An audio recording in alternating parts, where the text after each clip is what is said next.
Ораза ұстайтын құс.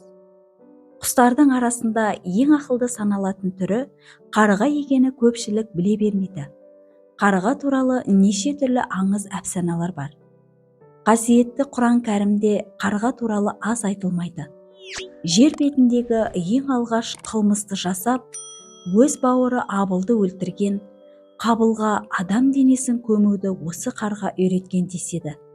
Қасиетті Қағба тасына қаскөйлер шабуыл жасағанда, аспанды қара бұлттай қарғалар басқан делінеді аңыз әңгімелерде.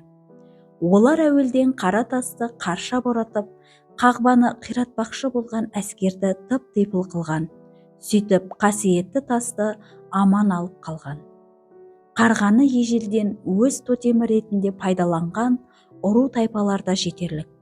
Қазіргі Африка мен Оңтүстік Америка жерін мекендеген халықтар өз тотемі ретінде осы құсты таңдапты. Тарихшылар жазған мәліметке сенсек, үйсін көмбейінің баласын қасқыр емізіп асыраған болса, оған етті қарға тасып беріп отырған екен. Мифтік шығармалардан бөлек ғылыми зерттеулерге назар аударсақ та, қарғаның ерекше қасиетке ие екендігіне көз жеткіземіз. Қарғалар туралы ғылыми зерттеулер алғаш Бена жақтан естіледі. Австралиялық ғалымдар қарғалардың есте сақтау қабілеті өте жақсы дамығанын дәлелдеп шығыпты. Бір топта болған қарғалардың бір-бірін алыстан танитынын анықтапты. Олар жемге таласып, жауласқан дұшпандарын да өле-өлгенше ұмытпайды екен.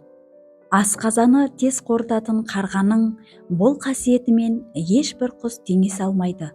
Тіпті керек десеңіз, адам асқазаны да тамақты олай жылдам қорыта алмайды екен. Қарғалар бағдаршамның қызыл-жасыл түсін ажырата алады екен. Мәселен, жолда жатқан өлексеге бағдаршамның қызыл түсі жанғанда ғана ұшып барады екен. Ал бағдаршам жасылды көрсеткенде қарға да ұшып кетеді екен.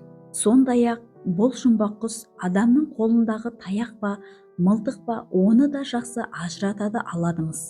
Мылтық ұстаған жан көрсе, алыста келе жатқаннан ұшып кетеді де, өзіне жақындап келе жатқан адамның қолынан таяқ көрсе, қасына жақындағанша үрікпейді екен. Қарғалар 40 күн шіліңгір шілдеде ораза ұстайтын жалғыз құс. Олар бұл рәсімді асқазанын тазалау үшін жасайды.